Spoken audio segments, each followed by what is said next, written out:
فجر کی قضا ظہر سے پہلے پڑھیں یا بعد میں؟ اگر فجر کی نماز قضا ہو جائے تو کیا ظہر کی نماز سے پہلے فجر کی قضا پڑھیں یا ظہر کی نماز کے بعد قضا پڑھیں؟ محمد مرسلین انڈیا سے، پہلے پڑھیں۔ ایک تو فجر قضا کر دی، یہ گناہ، اوپر سے اتنی تاخیر کر رہے ہیں تو گناہ در گناہ ہوگا۔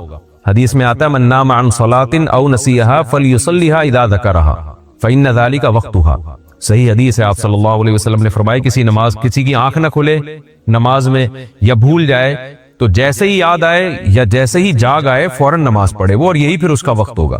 تو اس میں تاخیر کرنا ٹھیک عمل نہیں ہے، تو ظہر تک بھی ڈیلے نہ کریں اس کو، یہ بھی غلط ہے۔ قضا نمازیں کس طرح پڑھیں؟ قضا نمازیں کس طرح پڑھنی چاہیے؟ کیا ان کی پانچوں نمازیں اکٹھے ایک وقت میں پڑھ سکتے ہیں؟ وحید اللہ خان کوہاٹ سے، جی ہاں، ایک وقت میں، ایک دن میں آپ پڑھ سکتے ہیں، ایک ٹائم پہ بھی پڑھ سکتے ہیں۔ 5 نہیں بلکہ وتر کی قضا بھی واجب ہے، تو وتر ملا کے 6 ہو جائیں گی، تو وہ قضا اکٹھی بھی پڑھ سکتے ہیں۔ اور نیت یہ کرنی ہے کہ میرے ذمے، جیسے فجر آپ پڑھ رہے ہیں تو نیت یہ کریں میرے ذمے فجر کی جتنی نمازیں لازم ہیں ان میں سے میں سب سے پہلی نماز پڑھ رہا ہوں۔ تو دوبارہ جب فجر پڑھیں گے تو بھی یہ نیت کریں گے کہ میرے ذمے فجر کی جتنی نمازیں ان میں سب سے پہلی، اس لیے کہ وہ جو پڑھ چکے ہیں وہ تو ذمے میں رہی نہیں ہے نا، تو اب جو ذمے میں رہ جائیں گی ان میں سب سے پہلی۔ تو اسی طرح پڑھتے چلے جائیں، وتر بھی اور ظہر بھی اور عصر بھی، اور اس میں سنت نہیں پڑھی جائے گی۔ سنتوں کی جگہ قضا نمازیں پڑھ سکتے ہیں، کیا عصر اور عشاء کی سنتیں غیر مؤکدہ نہ پڑھیں اور اس کی جگہ قضا نماز پڑھ لیں؟ کس طرح نفل بھی نہ پڑھیں تو کیا یہ صحیح ہے؟ محمد آصف صاحب انڈیا سے، جی ہاں صحیح ہے، یہ سنت مؤکدہ تو نہ چھوڑیں لیکن غیر مؤکدہ قضا عمری کی خاطر چھوڑ دیں۔ فرض نماز میں جب امام سورہ فاتحہ پڑھتے ہیں تو کچھ لوگ زور سے آمین کہتے ہیں، کیا زور سے آمین کہنا ٹھیک ہے؟ دیکھیں اس میں اختلاف ہے، جائز تو ہے زور سے آمین کہنا بھی، بہتر کیا ہے؟ امام شافعی رحمہ اللہ تعالی کے نزدیک زور سے آمین بہتر ہے، اور ان کی دلیل ہے مد بہا صوتا، نبی صلی اللہ علیہ وسلم نے آمین کہی اور اپنی آواز کو اونچا کیا۔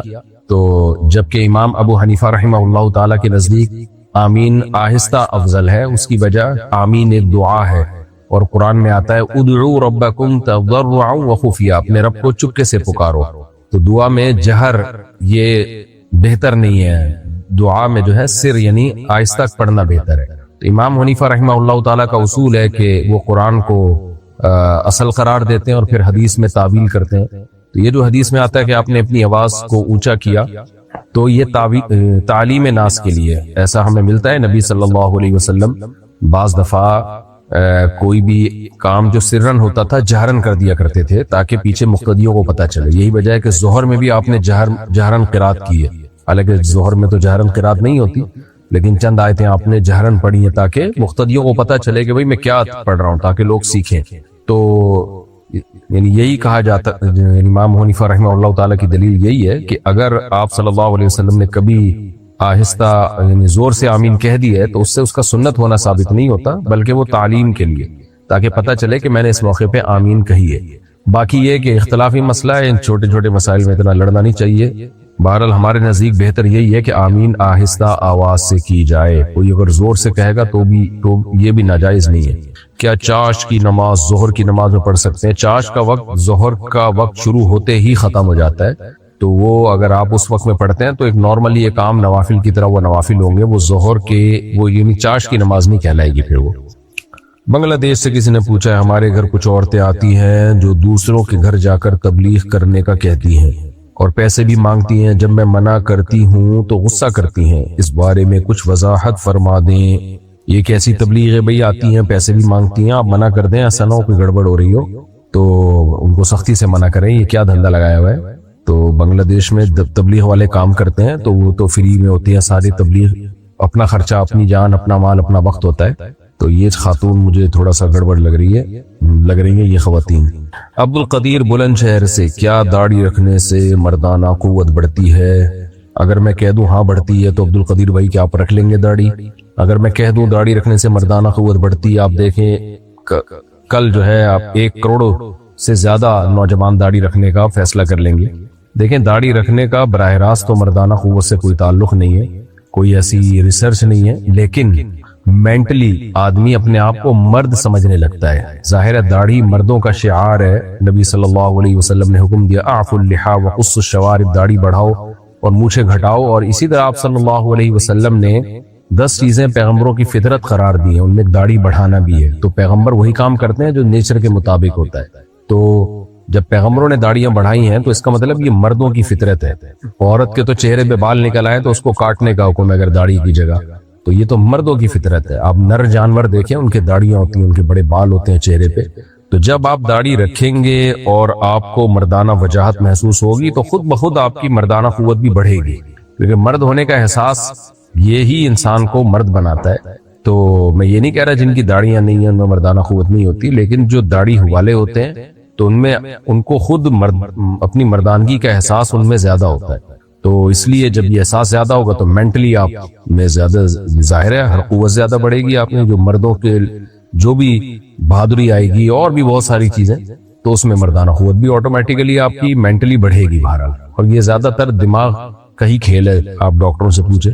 یہ زیادہ تر اب دیکھ لو نا کتنے لوگ ہیں جو ہائی اللہ ہوئی اللہ والے, جو ہی ہیں نہ شی ہیں, حالانکہ وہ فزیکلی مرد ہوتے ہیں لیکن خواتین کی مشابہت اختیار کر کر کے میک اپ کرتے ہیں اور وہی اسی جیسی خواتین جیسے ڈریس پہنتے ہیں, تو ان میں مردانہ قوت ختم ہو جاتی ہے, حالانکہ ان میں فزیکلی تو وہ مرد ہی ہوتے ہیں. تو وجہ کیا ہے بھائی, مینٹلی جب وہ اپنے آپ کو عورت سمجھنا شروع کر دیتے ہیں, خواتین جیسا لائف سٹائل رکھتے ہیں, آئی اللہ ہوئی اللہ کرتے ہیں, ہاتھوں کی بناوٹ اور یہ سب, تو ہوتے ہوتے وہ مینٹلی پھر نامرد ہو جاتے ہیں. تو اس سے پتہ چلتا ہے بھائی جتنا آپ ہی پنا جتنا زیادہ ہوگا آپ میں تو اتنے ہی زیادہ ہوں گے آپ. اچھا بھائی, شہزاد انڈیا سے اگر یہ معلوم ہو کہ ایک شخص کی کمائی صحیح نہیں ہے تو کیا اس سے قرض لے کر کاروبار شروع کر سکتے ہیں؟ نہیں کر سکتے. اگر اس کی آمدن ہی غلط ہے, ناجائز ہے, ساری آمدن ہی, ہاں اگر آمدن مکس آ رہی ہے, ناجائز جائز مکس ہو رہا ہے اور برابر ہے یا جائز زیادہ ہے, تو پھر اس سے آپ قرضہ لے سکتے ہیں. یہ فرض کر لیں گے بھائی اس نے ہو سکتا ہے ہمیں حلال سے دیا ہو. توحید خان انڈیا سے اگر غیر مسلم کے گھر سے دعوت آئے تو کھا سکتے ہیں؟ کھا سکتے ہیں. فرقان انڈیا سے تعویذ باندھنا کیسا ہے اگر تعویذ کا مضمون یعنی تعویذ کے اندر جو مضمون ہے وہ ناجائز نہیں ہے, توحید پر مشتمل ہے, یا اللہ مدد لکھا ہوا ہے, بسم اللہ الرحمن الرحیم ہے, یا قرآن کی کوئی آیت یا کوئی حدیث یا یعنی حدیث میں سے ثابت شدہ دعا یا کوئی بھی ایسے الفاظ جس میں اللہ سے مدد مانگی گئی ہو, تو اس کا استعمال جائز ہے. لیکن بہرحال یہ کمال توکل کے خلاف ہے. تعویذ گنڈے والے لوگوں کو میں نے کبھی نہیں دیکھا ان کے کام بنتے ہوئے, ایک کام بنتا ہے تو 10 بگڑتے ہیں, پھر وہ ساری زندگی تعویذ گنڈوں میں فلیتے پلیتے انہی میں زندگیاں برباد ہو جاتی ہیں. تو اس لیے میرا معمول یہی ہے کہ میں کبھی بھی نہ تعویذ باندھتا ہوں نہ اپنے بچوں کو باندھنے دیتا ہوں. میں نے دیکھا ہے کہ آدمی اس میں اللہ پہ توکل کرے اور دعاؤں کو فوکس کرے تو جو یہ سنت کے زیادہ قریب ہے. انبیاء کرام نے مصیبتوں میں دعائیں مانگی ہیں, تعویذ نہیں باندھے. ہم اپنے نبی صلی اللہ علیہ وسلم کے عمل کو دیکھتے ہیں. یونس علیہ السلام مچھلی کے پیٹ میں گئے تو کوئی تعویذ تھوڑی, انہوں نے تو آپ کہہ سکتے ہیں وہاں ان کو تعویذ کہاں سے ملتا, تو پہلے سے ہی لے جاتے تعویذ کہ بھئی میں کشتی میں جا رہا ہوں کچھ بھی ہو سکتا ہے. نہ, جا کے دعا مانگی, لا الہ الا انت سبحانک انی کنت من الظالمین. زکریا علیہ السلام کے جب اولاد نہیں ہوئی, بوڑھے ہو گئے تھے, بال سفید ہو گئے, تو کوئی تعویذ نہیں باندھا بلکہ اللہ سے دعا مانگی, رب لا تذرنی فردا وانت خیر الوارثین, اے اللہ میں اکیلا ہوں تو بہترین وارث ہے, یعنی مجھے نیک صالح اولاد دے. تو ہمیں انبیاء کا طرز عمل, یعقوب علیہ السلام کے بیٹے گم گئے, یوسف علیہ السلام, تو یہ نہیں کہ کوئی زائچے بنوائے, زائچے تو ویسے ہی ناجائز ہیں, کوئی تعویذ باندھا انہوں نے, بلکہ اللہ سے ساری زندگی دعائیں مانگی ہیں. تو دعاؤں سے کام بنتے ہیں, دعاؤں کو زیادہ فوکس کرنا چاہیے, بلکہ فوکس ہی دعاؤں کو کرنا چاہیے. اسباب اختیار کریں کامیابی کے اور دعاؤں کو فوکس کریں. تعویذ گنڈے والے جو ہے نا دعاؤں سے غافل ہوتے ہیں, یہ بھی بڑا وبال ہے. یاسر بلال راول پنڈی سے عقیقے کی دعوت پر رشتہ دار تحفے یا پیسے وغیرہ دیتے ہیں, کیا وہ تحفے یا پیسے لے لینے چاہیے؟ لے لینے چاہیے, فری پاکٹ میں آ رہے ہیں دے لیں. لیکن ان چیزوں میں آج کل ایک رسم بن جاتی ہے نا, تو لوگ اس کو ضروری سمجھنا شروع کر دیتے ہیں. ایسا اگر کسی علاقے میں ہے تو پھر پہلے سے اعلان کر دینا چاہیے کہ جب بھی آپ کارڈ بنوائیں یا دعوت دیں, بھائی یہ سب فری پاکٹ کا ہے, پاکٹ نہ کہیں آپ ان کو, خالی فری کا ہے. تو پھوکٹ کا مطلب پھر کچھ اور ہوگا, وہ جو ہے نا پھوکٹ کا مطلب تو یہ ہوتا ہے بالکل ہی پھوکٹ ہے, تو وہ ایسا نہ ہو کھانا پیک کر کے گھر میں لے جانا بھی شروع کر دیں. تو ان کو بتا دیں بھائی کوئی ہدیہ وغیرہ نہ لے کر آئیں اگر خاندان میں آپ کی یہ رسم ہے.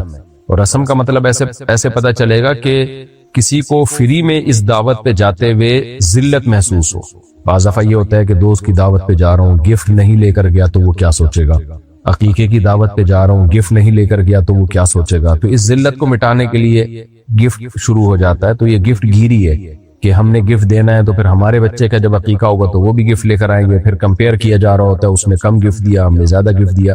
اگر کسی خاندان میں ایسی رسم ہے تو پھر یہ ناجائز ہے، اور یہ سود کے حکم میں کہ ہم نے اتنا دیا تو وہ ہم کو زیادہ دے گا. یعنی ہم نے اس کو فار ایگزامپل 10,000 20,000 30,000 50,000 دیے تو اب وہ 60,000 دے گا. یہ چل رہا ہوتا ہے. تو اگر ایسا کوئی مسئلہ نہیں ہے، خوش دلی کے ساتھ لوگ گفٹ دے رہے ہوتے ہیں، کوئی مجبور نہیں ہوتے تو ٹھیک ہے. اور اگر ایسا نہیں ہے تو پھر یہ ختم کر دینا چاہیے. گفٹ گیری ہے، یہ ختم کر دینی چاہیے. مائرہ صاحبہ نے پوچھا، میں نے ایک استخارہ کیا تھا کہ میرا خاتمہ ایمان پر ہوگا یا نہیں. پہلی دفعہ اس میں نہ آیا، دوسری دفعہ ہاں آیا. کیا یہ استخارہ ٹھیک ہوگا یا نہیں، اور اس طرح کے استخارے کرنا جائز ہے یا نہیں. اس طرح کے استخارے عبث فضول حرکت ہے، ٹائم ویسٹنگ ہے، کیونکہ استخارے میں ہاں یا نہ آتا ہی نہیں ہے، یا ہماری اپنی بنائی ہوئی چیز ہے.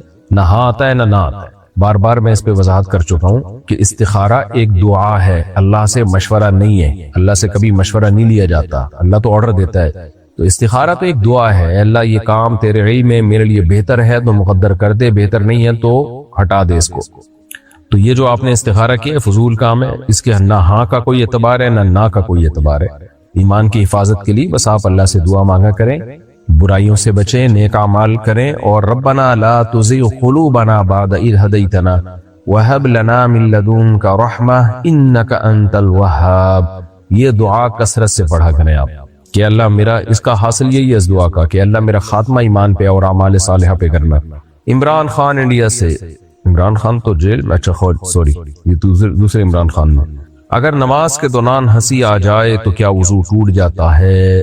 میں پہلی دفعہ تو ڈر گیا تھا. عمران خان انڈیا پہنچا دیا گیا. عمران خان خیر، اگر نماز کے دوران ہنسی آ جائے تو کیا وضو ٹوٹ جاتا ہے؟ جی ہاں، احناف کے نزدیک جب نماز میں قہقہ لگا کے ہنسی آ جائے تو وضو ٹوٹ جاتا ہے. تو اس بارے میں ایک حدیث ہے، اس کی سند پہ اگرچہ کلام ہے، لیکن امام ابو حنیفہ رحمہ اللہ تعالیٰ کا اصول ہے کہ اگر ضعیف حدیث بھی قیاس کے مخالف ہوگی تو ضعیف حدیث کو ترجیح دی جائے گی، بشرطے کہ وہ اس میں ضعف زیادہ شدید نہ ہو. اور عین ممکن ہے امام ابو حنیفہ تک جس سند سے یہ حدیث پہنچی ہو وہ سند ٹھیک بھی ہو. یہ اس کا بھی بہت امکان ہوتا ہے کہ ہم تک جس سند سے پہنچی وہ سند ٹھیک نہ ہو، مجتہد تک جس سند سے پہنچی وہ سند ٹھیک ہو. بہرحال امام ابو حنیفہ اور صاحبین کے نزدیک، اور فتویٰ بھی فقہ حنفی میں اسی پر ہے کہ اگر آپ نماز کے دوران کھلکھلا کے ہنس پڑتے ہیں تو آپ کا وضو ٹوٹ جاتا ہے. اور اس کی دلیل وہ حدیث ہے جس میں ایک صحابی کو ہنسی آئی تھی تو آپ صلی اللہ علیہ وسلم نے ان کو وضو بھی لوٹانے کا حکم دیا تھا نماز کے ساتھ ساتھ. سہیب صاحب کراچی سے، ارحم نام رکھنا کیسا ہے؟ ٹھیک ہے، جائز ہے جی. صابر علی انڈیا سے، میرے والد نے کہا ہے کہ میرے مرنے کے بعد اپنے انکل کو میری قبر پہ مٹی ڈالنے دینا، تو کیا مجھے ان کو مٹی ڈالنے دینے سے منع کرنا ہوگا؟ اچھا، مٹی مت ڈالنے دینا. یہ اس طرح کی وصیتیں شرعاً اس کو پورا کرنا لازم نہیں ہوتا. تو اگر آپ کے یعنی انکل کو کہا ہے اور انہوں نے واقعی آپ کے والد کو بہت زیادہ ظلم کیا، بہت ستایا، تو آپ ان کو کہہ دیے گا کہ بھئی میرے والد نے منع کیا تھا، تاکہ انکل کو تھوڑی تنبیہ ہو. لیکن انکل پہ لازم نہیں ہے کہ وہ آپ کی بات مانے، کیونکہ کوئی بھی قبر پہ مٹی ڈال سکتا ہے، تو کسی دوسرے کو اس کو روکنے کا حق نہیں ہے.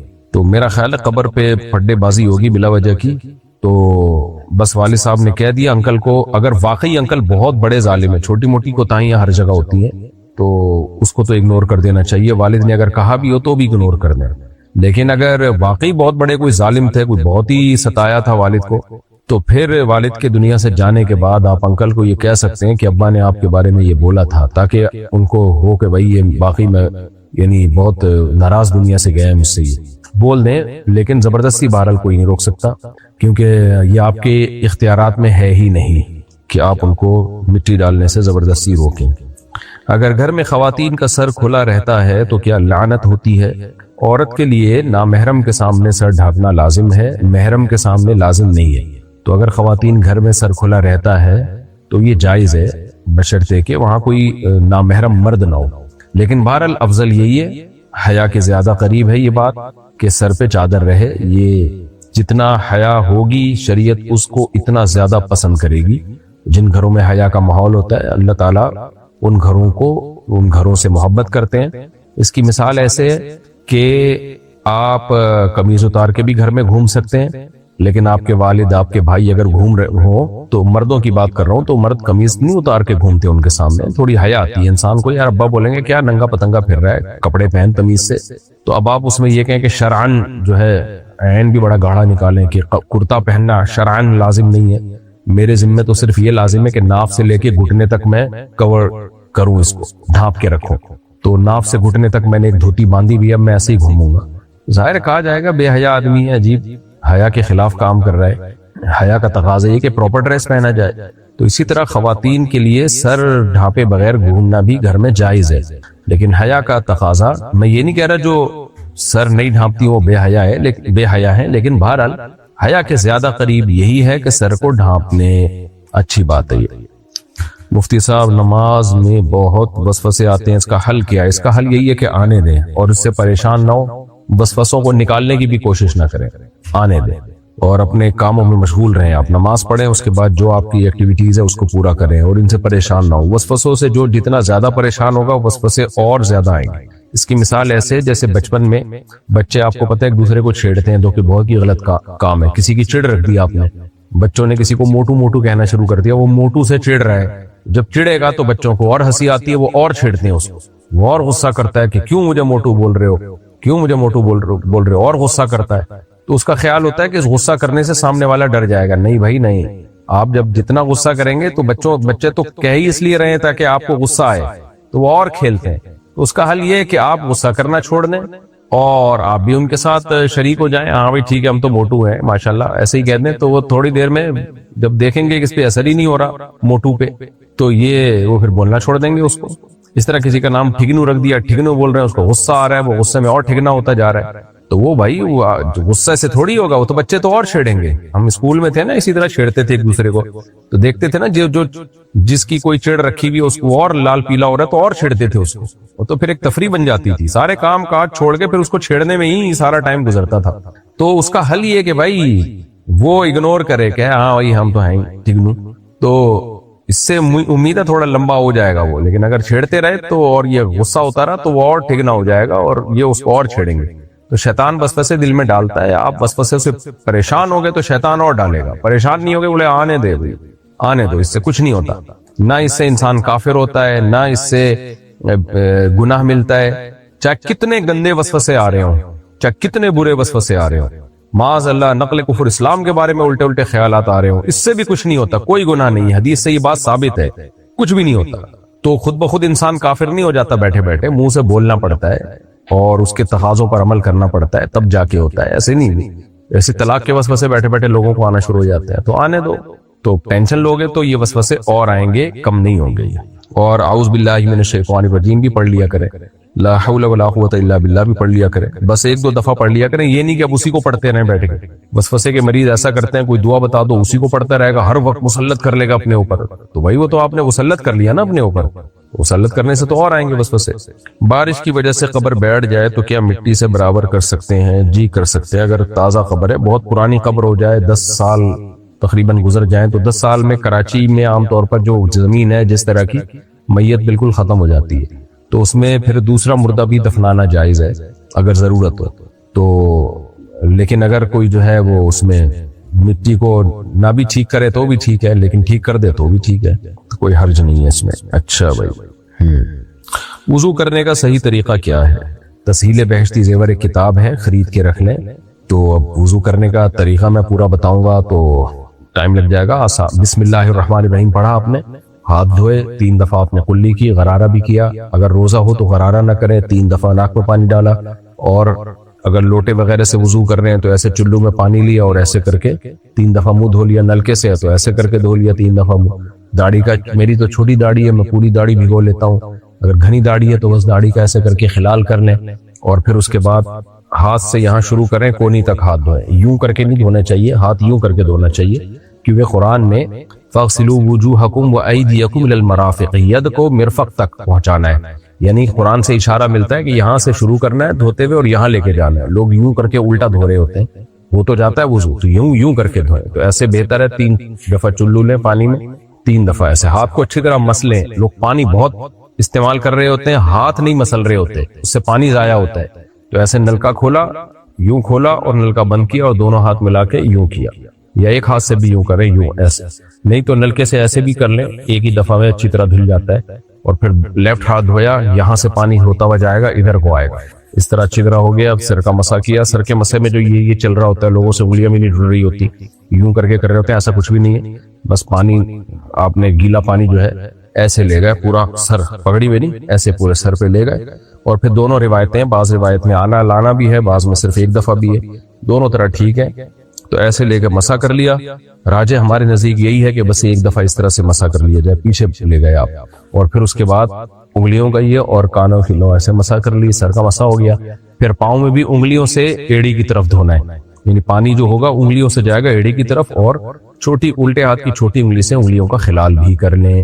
تو یہ ہو گیا جی آپ کا وضو. قبلے کے رخ میں شک ہو جائے تو کیا کرنا چاہیے؟ مسجد صحیح رخ پر نہیں بنی ہوئی, کیا اب صفیں گھما سکتے ہیں؟ اور مسجد کے قبلے کے صحیح رخ میں 2 صفوں کا فرق آتا ہے؟ 2 صفوں کا فرق آتا ہے کیا مطلب؟ بھائی قبلے میں شک ہو جائے تو چیک کروائیں ماہرین فلکیات سے. جامع الرشید کا بھی ماہرین فلکیات کا شعبہ ہے, ان سے رابطہ کریں آپ. یہ تو آج کل بہت آرام سے پتہ چل جاتا ہے, کوئی اس میں راکٹ سائنس نہیں ہے, تو اس کو فوراً ٹھیک کروائیں. اور اگر وہ قبلے سے بالکل ہی 45 ڈگری سے بھی زیادہ ادھر کو منہ ہو, یا 45 ڈگری سے بھی زیادہ ادھر کو ہوگا, تو کسی کی نماز نہیں ہوگی پھر, تو اس لیے اس کو چینج کروائیں. کیا عدت کے بعد کسی اور مرد سے نکاح کر سکتے ہیں؟ اپنے شوہر سے 5 یا 10 سال بعد کبھی بھی نکاح کر سکتے ہیں. عدت کے بعد جس سے چاہے نکاح کریں بھائی. اور اپنے شوہر سے نکاح اگر اس نے 3 طلاقیں دی تھیں پھر تو نہیں کر سکتے, اور اگر 1 طلاق دی تھی تو جب چاہیں پھر تو عدت گزرنا بھی ضروری نہیں ہے, بلکہ عدت کے دوران بھی پرانے والے شوہر سے آپ شادی کر سکتے ہیں, 10 سال بعد بھی, 20 سال بعد بھی, اور 30 سال بعد بھی اگر وہ بچ جائے تو اس سے کر لیں شادی. اچھا بھائی, میرا ایک جگہ رشتہ ہوا ہے لیکن میں نے استخارہ کروایا ہے, تو انہوں نے مجھے دعا پڑھنے کو بولی ہے, اللہم انا الیہ و انا الیہ راجعون. انا للہ تو سنا تھا یہ آج, انا الیہ و انا للہ ہوگا میرا خیال. اس کا کیا مطلب ہے؟ کیا یہ رشتہ صحیح نہیں ہے؟ دیکھیں, استخارہ کروانے سے رشتے کا نہیں پتہ چلتا کہ ٹھیک ہے کہ غلط ہے. استخارہ تو دعا ہے. باقی یہ کہ جہاں رشتہ ہوا ہے استخارہ تو ویسے ہی کر لینا چاہیے, باقی کرنا وہی چاہیے جو آپ کے ذہن میں آ رہا ہے. اگر وہ اچھا رشتہ ہے تو ہاں کر دیں, اچھا نہیں ہے تو نہ کر دیں, اور مشورہ بھی لیں لوگوں سے اس کے بارے میں. باقی یہ جو دعا انا اللہم انا الیہ و انا الیہ راجعون, اس کا کیا مطلب ہے؟ اے اللہ ہم اسی کے لیے اسی کی طرف ہیں اور اسی کی طرف لوٹیں گے, یہ تو کوئی دعا نہ بنی نا. اللہم انا للہ و انا الیہ راجعون تو ہے, انا للہ و انا الیہ راجعون, لیکن یہ رشتے کے موقع پہ نہیں ہے. یہ جب شوہر کا انتقال ہو جائے نا رشتے کے بعد تو پڑھیے گا یہ دعا انا للہ و انا الیہ راجعون. تو ابھی تو میرا خیال ہے رشتہ ہونے دیں آپ. یہ دعا کسی غم کے موقع پہ پڑھی جاتی ہے, یہ شادی بیاہ کے موقع پہ نہیں پڑھی جاتی. تو یہ رشتہ صحیح نہیں ہے, اس کا مجھے نہیں پتا یہ رشتہ صحیح نہیں ہے کہ نہیں ہے. اور یہ استخارے سے کبھی بھی نہیں پتہ چلتا, خوب سمجھ لیں. جو استخارہ نکال کے بتائے نا کہ یہ رشتہ صحیح ہے یا نہیں ہے تو جھوٹ بول رہا ہے وہ, یا تو اس کو بیچارے کو دماغ میں کوئی لگ گیا ہے, کچھ الٹا سیدھا ہو گیا اس کے ساتھ. استخارے سے کبھی نہیں پتہ چلتا کہ رشتہ ٹھیک ہے کہ غلط ہے. اگر شوہر اپنی بیوی سے ناراض ہو جائے تو فرشتے پوری رات اس عورت پر لعنت بھیجتے ہیں, اور اگر شوہر اپنی بیوی کو وقت نہیں دیتا, اس کے ساتھ اچھا سلوک نہیں کرتا, اس سے بات بھی نہیں کرتا, بیوی ناراض ہو جائے تو اسے منانے کی کوشش بھی نہیں کرتا, اس صورت میں مرد کا کیا حکم ہے؟ نبی صلی اللہ علیہ وسلم نے فرمایا خیارکم خیارکم لأہلہ, تم میں سب سے بہتر وہ ہے جو اپنے گھر والوں کے ساتھ یعنی بیوی کے ساتھ بچوں کے ساتھ اچھا ہے. تو بعض مرد باہر بہت اچھے اخلاق کے ہوتے ہیں, ہنسی مذاق ہو ہا ہا اور خوب لائف کو انجوائے کر رہے ہوتے ہیں, بیوی کے ساتھ ان کا رویہ ٹھیک نہیں ہوتا. تو آپ صلی اللہ علیہ وسلم نے فرمایا اولئک لیسوا بخیارکم, یہ تم میں اچھے لوگ نہیں. تو اچھائی کا پتہ انسان کے گھر سے ہی چلتا ہے کہ آپ اپنے بیوی بچوں کے ساتھ کیسے. اور نبی صلی اللہ علیہ وسلم نے حجۃ الوداع کے موقع پر خطبہ دیا, استوصوا بالنساء خیرا. حجۃ الوداع کے موقع پر جو آپ نے احکام دیے نا بہت امپورٹنٹ احکام تھے, کیونکہ آپ کو معلوم تھا کہ اب میری زندگی کا آخری وقت شروع ہو چکا ہے اور اتنا کراؤڈ بھی اب دوبارہ اکٹھا نہیں ہوگا. تو اس لیے آپ صلی اللہ علیہ وسلم نے اس وقت بہت شاندار جاندار خطبہ دیا اور انسانیت کے حقوق بیان کی. اس میں آپ نے خواتین کے بارے میں خاص وصیت کی, اور وصیت کے لفظ استعمال کیے. وصیت کہتے ہیں بہت اہم حکم کو, دنیا سے جاتے ہوئے جب کوئی کسی کو آرڈر دے رہا ہوتا ہے نا اس کو وصیت کہا جاتا ہے. تو آپ نے فرمایا خواتین کے ساتھ یعنی گھر والوں کے ساتھ, جو اس میں ظاہر ہے وہ عورتیں داخل ہیں جو آپ کے گھر میں آپ کے محرم ہیں, تو کہ ان سے اچھا سلوک کرو، اس بارے میں میری وصیت کو قبول کرو۔ تو یہ بری بات ہے اگر شوہر جو ہے گھر میں بیوی کو وقت نہیں دیتا اور بدسلوکی کرتا ہے اس کے ساتھ۔ عمر فاروق عمان سے، میرے سالے کی پاکستان میں شادی تھی۔ تیرا سالہ رہتا کا تھا؟ اچھا آپ عمان میں رہتے ہیں، آپ کا سالہ پاکستان، ویری گڈ۔ میرے سالے کی، گڈ اس لیے کہہ رہا ہوں کہ آپ عمان میں، وہ پاکستان میں۔ میرے سالے کی پاکستان میں شادی تھی اور اس کے گھر والے چاہتے تھے کہ میں اپنی بیوی کو پاکستان بھیج دوں۔ آپ کے سالے کی پاکستان میں شادی تھی اور اس کے گھر والے چاہتے تھے کہ میں، یعنی آپ، اچھا سوری عمر فاروق صاحب عمان میں رہتے ہیں، آپ اپنی بیوی کو پاکستان بھیج دیں، لیکن میں اور میری بیوی اس بات پر راضی نہیں تھے اور میرے پاس اتنے پیسے بھی نہیں تھے۔ پھر میرے سسرال والوں نے کہا ٹکٹ کے پیسے ہم دیں گے، لیکن میں تب بھی راضی نہیں تھا کیونکہ میری بیوی کے بغیر گزارا نہیں ہوتا۔ سبحان اللہ، صلو علی الحبیب۔ تو اب میرے رشتے دار مجھے برا بھلا کہتے ہیں، تو اس صورت میں مجھے کیا کرنا چاہیے؟ بھائی کی شادی تھی، کبھی کبھار آتے ہیں زندگی میں یہ موقع، اگر کوئی اس میں ناجائز کام نہیں ہو رہے تھے، ڈانس ماس اور مس گیدرنگ کے نام پہ جو بےہودگی شادیوں میں ہوتی ہے، اگر ایسا کچھ نہیں ہو رہا تھا تو آپ کی وائف کے بھائی کی شادی تھی، اور کون سا اس نے 4 شادیاں کرنی ہے کہ دوبارہ بھی شادی ہوگی؟ ایک ہی دفعہ آج کل لوگ شادی کر رہے ہوتے ہیں، تو آپ کو چاہیے تھا تھوڑا صبر کر کے بھیج دیتے بیوی کو یار، تو کہیں بھاگی تھوڑی جا رہی تھی؟ نہیں ہوتا آپ سے صبر تو 2 دن کے لیے بھیج دیتے، اور ٹکٹ بھی فری میں مل رہا تھا آپ کو، یعنی سسرال والے آپ کے بھیج رہے تھے ٹکٹ بھی، تو بھیج دیتے جس دن رخصتی تھی اور ولیمے میں شرکت کر کے آ جاتی 2 دن کے بعد۔ تو اتنا کون سا آپ کو عشق معاشقہ ہو گیا جو چند سیکنڈ بھی بیگم کے بغیر آپ کا گزارا نہیں ہو رہا تھا؟ بہرحال بات بہت اچھی ہے کہ آپ کا بیگم کے بغیر گزارا نہیں ہے، لیکن گزارا کرنا پڑتا ہے رشتہ داری جوڑنے کے لیے۔ تو میرا تو یہی خیال ہے کہ آپ نے ٹھیک کام نہیں کیا۔ ہاں اگر اس میں کوئی گناہ تھے، ناجائز امور تھے، آپ کا خیال تھا بے پردگی، کیا طوفان بدتمیزی ہوتا ہے آج کل شادیوں میں، ایسا کوئی خطرہ تھا تو الگ بات ہے۔ نارملی سگے بھائی کی شادی میں بھی بیوی شریک نہیں ہو رہی تو پھر کب شریک ہوگی؟ تو یہ میرا تو خیال یہی ہے کہ آپ نے بہت غلط کیا۔ رشتہ دار مجھے برا بھلا کہہ رہے ہیں، بالکل ٹھیک کہہ رہے ہیں، بالکل مناسب کر رہے ہیں۔ اس صورت میں مجھے کیا کرنا چاہیے؟ اس صورت میں آپ کو چاہیے کہ آپ برداشت کریں اور معافی مانگ لیں کہ بھائی میری غلطی ہے، مجھے بھیجنا چاہیے تھا، میں نے نہیں بھیجا، میں معذرت چاہتا ہوں، یہ کہہ دیا۔ وسیم صاحب سہارنپور انڈیا سے، کیا قضاء عمری میں تحیت الوضو اور تحیت المسجد کی نیت کر سکتے ہیں؟ جی کر سکتے ہیں۔ شیخ عمر فاروق انڈیا سے، امام کے پیچھے قصر نماز کیسے پڑھیں؟ امام اگر پوری نماز پڑھے گا تو مقتدی پھر قصر پڑھ نہیں سکتے، وہ پوری امام والی ہی نماز پڑھنی پڑے گی ان کو۔ کیا اسلام میں غیر مذہب کے لوگوں کی پوجا اور عبادت میں استعمال ہونے والی چیزوں کا کاروبار کرنا جائز ہے؟ نہیں، جائز نہیں ہے۔ ان کے بت بنا کے بیچنا اور جو بھی ان کے عبادت میں جو چیزیں استعمال ہوتی ہے اس کی خرید و فروخت مسلمان کے لیے جائز نہیں ہے۔ محمد اسلم انصاری بحرین سے، کیا ظہر کی 4 رکعت سنت مؤکدہ 2 رکعت پڑھ سکتے ہیں؟ بحرین کے عربی 2 رکعت پڑھتے ہیں، اور کیا سنت غیر مؤکدہ 4 رکعت کے بدلے 2 رکعت پڑھ سکتے ہیں؟ سنت غیر مؤکدہ تو 4 کے بدلے 2 بھی پڑھ سکتے ہیں، آدھا ثواب ملے گا، لیکن سنت مؤکدہ میں 4 کے 2 نہیں پڑھ سکتے، اس میں 4 سنتیں ہی پڑھی جائیں گی جو کہ نبی صلی اللہ علیہ وسلم کا معمول تھا۔ تو عربی لوگ پڑھ رہے ہیں 2 رکعتیں، ہاں اگر وقت نہیں ہے 4 پڑھنے کا تو some thing is better than nothing, تو پھر بجائے پوری چھوڑنے کے 2 رکعت پڑھ لیں، لیکن پھر 4 سنتوں کو بعد میں دوہرا دیں۔ طه انڈیا سے، کیا مسجد میں خشوع و خضوع کے ساتھ نماز پڑھنا صحیح ہے؟ کیونکہ جب میں مسجد میں خشوع و خضوع کے ساتھ نماز پڑھتا ہوں تو لوگ کہتے ہیں مسجد میں خشوع و خضوع کے ساتھ نماز پڑھنا دکھاوا ہے، اور کیا نبی کریم صلی اللہ علیہ وسلم فجر کی نماز جلدی پڑھا کرتے تھے؟ وضاحت کر دیجئے۔ مسجد میں خشوع و خضوع کے ساتھ نماز پڑھنا دکھاوا ہے، ایسا کچھ بھی نہیں ہے۔ بعض دفعہ انسان کوئی نیکی کرتا ہے تو پہلے تو شیطان اس کو اس نیکی سے روکتا ہے، جب انسان نہیں رکتا تو شیطان اس کے دل میں وسوسے ڈالتا ہے کہ تو دنیا کو دکھا رہا ہے، دنیا کو دکھانے کے لیے کر رہا ہے، تو یہ شیطانی وسوسہ ہے، تو اس کی بالکل پرواہ نہ کریں، آپ خشوع و خضوع سے نماز پڑھیں، اور اگر دل میں خیال آئے کہ میں تو ریا کر رہا ہوں تو ان خیالات کو بھی اگنور کریں، تھوڑے دنوں میں جب عادت ہو جائے گی تو یہ وسوسے آنا بھی بند ہو جائیں گے۔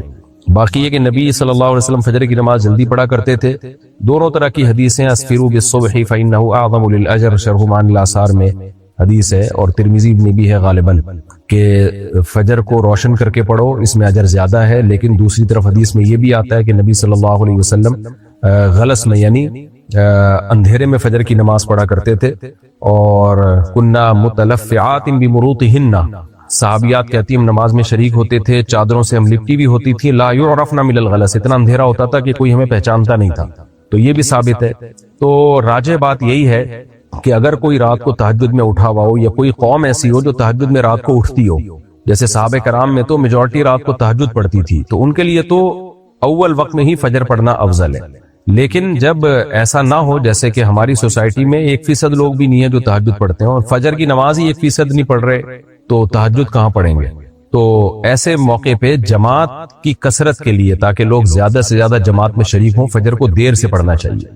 کیونکہ جہاں دو حکمتیں ٹکرا رہی ہوں تو اس میں جماعت کی فضیلت والی حکمت کو شریعت نے ترجیح دی ہے. جیسے ایک عشاء کی نماز کے بارے میں آپ صلی اللہ علیہ وسلم نے فرمایا کہ اگر مجھے مشقت کا خوف نہ ہوتا تو میں تمہیں حکم دیتا کہ 1/3 رات تک عشاء کی نماز کو مؤخر کرو، لیکن مؤخر کیا نہیں. وجہ اس کی ہے کہ لوگ سو جائیں گے، جماعت میں شریک نہیں ہو سکتے. تو اسی طرح فجر کو اگر جماعت میں اول وقت میں آج کل ہم پڑھنا شروع کر دیں تو لوگوں کے لیے پہلے ہی اٹھنا بہت مشکل ہے اور لوگ جماعتوں سے نکلیں گے، یعنی جماعت نہیں ملے گی. تو اس لیے احناف کا قول بہرحال یہی ہے کہ جماعت سے جب فجر پڑھنی ہو محلے میں تو لیٹ، یعنی روشنی میں شروع کی جائے وہ نماز، تاکہ زیادہ سے زیادہ لوگ جماعت کی نماز میں شریک ہو سکیں. یعنی لوگوں کو سہولت دینی چاہیے، لوگوں پہ مشکلات نہیں کھڑی کرنی چاہیے. البتہ رمضان میں چونکہ سب اٹھے ہوئے ہی ہوتے ہیں، اس لیے پھر اول وقت میں پڑھنے کا کہا جاتا ہے کہ اب دیر سے پڑھنے میں کوئی حکمت نہیں ہے، کوئی فائدہ نہیں ہے، کوئی مصلحت نہیں ہے، بلکہ اور لوگوں کو حرج اور لوگ تنگی میں مبتلا ہوں گے. تو ایسی کنڈیشن میں پھر فجر کو اول وقت میں پڑھا جائے گا. لیکن نارملی جب جماعت مسجد میں قائم کی جائے تو فجر کو تاخیر سے پڑھنا چاہیے، لیکن اتنی تاخیر نہ ہو کہ سورج نکل جائے، اتنی تاخیر ہو کہ جب جماعت کی نماز ختم ہو تو اتنا ٹائم باقی ہو کہ اگر کسی کی کسی وجہ سے نماز نہیں ہوئی ہے تو وہ وضو کر کے نماز کو لوٹا سکے. یعنی 10 سے 15 منٹ کا وقت، یعنی جب آپ سلام پھیرے نا فجر کا تو 15 منٹ یا 10 منٹ کم از کم باقی رہنے چاہیے سورج نکلنے میں. اچھا بھائی، محمد اسلم انصاری بحرین سے، کیا پوری جائیداد وراثت میں تقسیم ہوگی یا صرف پیسے تقسیم ہوگی؟ پوری جائیداد ہوگی بھائی، صرف پیسے اگر ہم تقسیم کریں تو باقی کون لے کے جائے گا پھر؟ الیاس کوہاٹ سے، مفتی صاحب میں جہاں جاب کرتا ہوں وہاں سب لوگ با جماعت نماز پڑھتے ہیں، لیکن کبھی کبھی دو نمازیں ایک ساتھ پڑھ لیتے ہیں. کیا ان کے پیچھے نماز پڑھنا صحیح ہوگا؟ ظہر اثر ملا کے پڑھتے ہیں یا مغرب عشاء ملا کے پڑھتے ہیں؟ تو نہیں ہے صحیح ان کے پیچھے نماز، ان کو پڑھنے دیں، کسی سے بحث مباحثہ نہ کریں. نبی صلی اللہ علیہ وسلم سے صراحتاً یہ بات کسی بھی صحیح حدیث میں، بے غبار حدیث میں ثابت نہیں ہے کہ ایک نماز کے اندر آپ نے دوسری نماز پڑھی ہو، ایک نماز کے ٹائم کے اندر دوسری نماز پڑھی ہو، سوائے حج کے موقع پہ. باقی اس پہ تفصیلی دلائل میں کچھ تو بیانات میں دے چکا ہوں، ایک تفصیلی کلپ اس پہ انشاءاللہ میں ریکارڈ کرواؤں گا. وہ احادیث جس میں ملتا ہے کہ نبی نے 2 نمازیں اکٹھی پڑھی ہیں اس طور پر کہ ایک نماز کو دوسری نماز کے وقت کے اندر داخل کر دیا، تو وہ حدیثیں یا تو اس موضوع پر صریح نہیں ہیں، اور اگر صریح ہیں تو صحیح نہیں ہے. یعنی بے غبار حدیث ایک بھی ہمیں نہیں ملتی. ہاں حج کے موقع پہ ایک الگ بات ہے، وہاں ثابت ہے. تو جو ہمیں روایات ملتی ہیں اس میں ظہر کو مؤخر کیا اور عصر کو مقدم کیا، کبھی کبھار، وہ بھی ہمیشہ معمول نہیں تھا. اور مغرب کو بھی مقدم کیا، یعنی مغرب کو آخر وقت میں اور عشاء کو اول وقت میں. اس طرح سے جمع کرنا تو بے غبار طریقے سے ثابت ہے، وہ بھی کبھی کبھار، معمول نہیں تھا. لیکن جس طرح سے جو ظہر کو بالکل ہی ڈیلے کر دیا جائے اور عصر کو عصر کے وقت میں لے جا کے پڑھا جائے یا ظہر کے ساتھ ہی عصر پڑھ لی جائے، اس بارے میں کوئی ہمارے سامنے بے غبار روایت موجود نہیں ہے. باقی میں انشاءاللہ اس پہ ریفرنسز کے ساتھ، حوالوں کے ساتھ ایک مکمل انشاءاللہ، جیسے میں نے عدالتی خلا پہ ریکارڈ کروایا تھا اسی طرح ایک ریکارڈ کرواؤں گا انشاءاللہ. کیا اونچی ہیل پہننا جائز ہے اور اس کی کیا مقدار ہونی چاہیے؟ بھائی اونچی ہیل پہننا جائز ہے. اب یہ تو خواتین پہنتی ہیں، اب ان کی کیا مقدار ہونی چاہیے وہ خواتین کو ہی پتا ہوتا ہے کہ ہم کتنی اونچی ہیل افورڈ کر سکتے ہیں. بعض دفعہ اتنی اونچی ہیل ہوتی ہے کہ چلا نہیں جا رہا ہوتا، گرنے کا خطرہ ہوتا ہے. بعض دفعہ ہیل کا سائز اس لیے بھی اونچا رکھا جاتا ہے کہ جب کسی کی دھنائی کرنی ہو تو پھر طبیعت سے اس کی دھنائی ہو جائے، تو اس دھنائی کے لحاظ سے بھی سائز ہیل کا چینج ہو سکتا ہے. بھائی کو قرضہ دینے کے بعد ان سے تحفہ لینا جائز ہے؟ جو تحفہ وہ قرضہ لینے سے پہلے بھی دیتے تھے، جی جائز ہے. اگر وہ پہلے بھی دیتے تھے اس کا مطلب وہ دباؤ میں آ کے نہیں دے رہے. اگر بستی کے کچھ لوگ امام سے ناراض ہوں تو کیا اس کی امامت قبول ہوگی؟ امام ایک ایسی مخلوق ہے جس سے کبھی بھی محلے والے خوش ہوتے نہیں ہیں، کچھ خوش ہوں گے، زیادہ تر ناراض ہوں گے، تو وہ ایک ملامتی ہی چیز بیچارہ بنا رہتا ہے ہر وقت. لیکن بہرحال کوئی معقول وجہ ہے امام سے ناراض ہونے کی، معقول، خدا نخواستہ کوئی کرپٹ امام ہے، چوری چکاریاں کرتے ہیں خدا نخواستہ، یا چندے کے پیسوں میں گھپلے مار رہے ہوتے ہیں، تو کوئی معقول وجہ ہے تو پھر ایسے شخص کو امامت سے معزول کر دینا چاہیے. باقی نماز ہر ایک کے پیچھے ہو جاتی ہے، جب تک توحید پرست ہے، مسلمان ہے، نماز ہو جائے گی. انڈیا سے کسی نے پوچھا میرے شوہر نے 4 سال پہلے مجھے 3 طلاق ایک ساتھ دے دی تھی اور پھر کہیں سے فتویٰ لیا کہ 3 طلاق ایک ہی ہوتی ہے. میرے گھر والوں نے بھی اس بات کو مان لیا، پھر میں اپنے شوہر کے ساتھ ہی رہنے لگی. پھر جب میں نے آپ کے بیان سنے تو مجھے یہ بات معلوم ہوئی کہ یہ صحیح نہیں ہے. میں نے اپنے شوہر کو بھی آپ کا بیان سنایا تو انہوں نے یہ کہا کہ میں نے اس وقت غصے میں کہہ دیا تھا، میرا طلاق دینے کا ارادہ نہیں تھا. تو اس صورت میں ہمیں کیا کرنا چاہیے؟ کیا ہماری طلاق ہو گئی ہے یا نہیں ہو گئی ہے؟ آپ اپنے شوہر سے علیحدگی اختیار کر لیں. اس کی وجہ ہے کہ قرآن میں بھی ہے کہ 3 طلاقوں کے بعد رجوع کا حق نہیں ہے، اور قرآن نے کہیں بھی یہ فرق بیان نہیں کیا کہ اکٹھی دی ہوں یا الگ الگ دی ہوں. یہ فرق گڑا گیا ہے، بنایا گیا ہے. سورہ طلاق میں تو بہت وضاحت کے ساتھ اللہ نے کہا ہے کہ طلاق تقسیم کر کے دیا کرو، طلقوہن لعدتہن، اور اس کی حکمت بھی اللہ نے بیان کی، لا تدری لعل اللہ یحدث بعد ذلک امرا. تقسیم کر کے اس لیے دو کہ تاکہ رجوع کا حق باقی رہے، شاید اللہ رجوع کی کوئی صورت پیدا کر دے. اسے صاف پتہ چلتا ہے اگر اکٹھی دے دیں تو رجوع نہیں ہو سکے گا. اور پھر ہمیں کوئی ایک صحابی بھی نہیں ملتے، کوئی ضعیف روایت بھی نہیں ملتی کہ کسی نے اکٹھی 3 طلاقوں کو رخصتی کے بعد اکٹھی ایک مجلس کی 3 طلاقوں کو ایک قرار دیا ہو. کوئی صحیح حدیث بھی نہیں ملتی ہمیں اس بارے میں. حضرت رکانہ کی ایک بالکل ضعیف روایت بیان کی جاتی ہے، اور اس کی جو صحیح حدیث ہے حضرت رکانہ کی جو صحیح سند کے ساتھ ثابت ہے، اس سے تو اکٹھی 3 طلاقوں کا 3 ہونا پتہ چلتا ہے. تو اس بارے میں اہل حدیث حضرات نے بہت لفاظی کی ہے، بہت باتوں کو گھماتے ہیں، وہ کبھی بھی سیدھا جواب نہیں دیتے. جب آپ ان سے مطالبہ کرتے ہیں کہ بھئی اس بارے میں کوئی کسی صحابی، ایک صحابی سے تو دکھا دو، جبکہ ہمارے پاس تو بہت سارے صحابہ کے فتوے ہیں، تو وہ پھر کہتے ہیں علماء دیوبند نے یہ لکھا، فلاں علماء دیوبند نے. بھائی علماء دیوبند نے بھی اگر لکھ دیا تو غلط لکھا ہے. تو میجورٹی تو علماء دیوبند کی 3 طلاق کو 3 ہی مانتی ہے. تو غلطی تو ہر انسان سے ہو سکتی ہے. دلیل سے بات، دلیل کا جواب دلیل سے ہونا چاہیے. یہ تو نہیں ہونا چاہیے فلاں نے، اگر آپ نے ریفرنس دینا ہی ہے تو پھر چاروں مجتہدین کا دیں، اماموں کا دیں، جن کو پوری دنیا نے فالو کیا. امام حنیفہ، امام مالک، امام شافعی، امام احمد بن حنبل، چاروں کے نزدیک اکٹھی 3 طلاقیں 3 ہوتی ہیں، حالانکہ ان کے تو کتنے سارے مسائل میں ان کا اختلاف ہے. تو اس لیے یہ آج کل کے جو علماء ہیں نا، ان کے اختلاف وہ اختلاف نہیں ہے. جب ایک دفعہ کسی مسئلے پر اجماع ہو جائے تو پھر وہ اس میں پھر اختلاف کرنے کی اجازت نہیں ہے. تو ابن تیمیہ رحمہ اللہ نے یہ مسئلہ اٹھایا تھا 7ویں صدی میں. اس سے پہلے تو لوگ 3 کو 3 ہی کہتے تھے. علامہ طحاوی نے اگرچہ لکھا ہے کہ بعض لوگ اس طرف گئے ہیں کہ 3 ایک ہوتی ہیں، لیکن آخر میں یہ ثابت کیا ہے کہ اس پر اجماع ہے کہ اکٹھی 3 طلاقیں 3 ہی ہوتی ہیں. تو اس سے پتہ چلتا ہے کہ امام طحاوی کے دور میں ہو سکتا ہے کچھ لوگوں نے جو شیعہ وغیرہ تو یہی کہتے ہیں کہ بعض کہتے ہیں کہ 3 ایک بھی نہیں ہوتی. تو اہل سنت والجماعت جو قرآن و سنت کو حجت مانتے ہیں، ان کے نزدیک اکٹھی 3 طلاقیں 3 ہی ہوتی ہیں. محمد ایوب خان حیدرآباد سے. اب لوگ جو فتویٰ لے لیتے ہیں اہل حدیث سے، پھر ساری زندگی ان کا ضمیر بھی ان کو ملامت کرتا ہے کہ یار ہم نے کام الٹا ہی کیا ہے کہ فتویٰ دے کے رکھا ہوا ہے ہم نے، حالانکہ زبان سے ہوش و حواس میں 3 طلاقیں انہوں نے نکالی ہوتی. تو میں ان سے کہتا ہوں جب آپ طلاق نکال رہے تھے کیا اس وقت آپ کے ذہن میں نہیں تھا کہ یہ قصہ ہمیشہ کے لیے ختم ہو رہا ہے؟ تو فتوے تو مارکیٹ میں ہر طرح کے مل جائیں گے آپ کو. آپ غامدی صاحب سے فتویٰ لیں تو وہ تو بالکل ہی آؤٹ قسم کا فتویٰ ملے گا آپ کو. تو ہر طرح کے فتوے مارکیٹ میں اویلیبل ہیں. کیا رجسٹری قبضے کے حکم میں مانی جائے گی یا نہیں؟ نہیں. آپ کوئی مکان یا پلاٹ جب کسی کے نام کر دیتے ہیں تو شریعت میں یہ قبضہ شمار نہیں ہوتا. یہی وجہ ہے کہ آپ نے اگر کسی کو مکان گفٹ میں دے دیا اور اس کے نام کرا دیا تو شریعت میں یہ گفٹ ابھی مکمل نہیں ہوا ہے. فزیکلی قبضہ دینا ضروری ہے.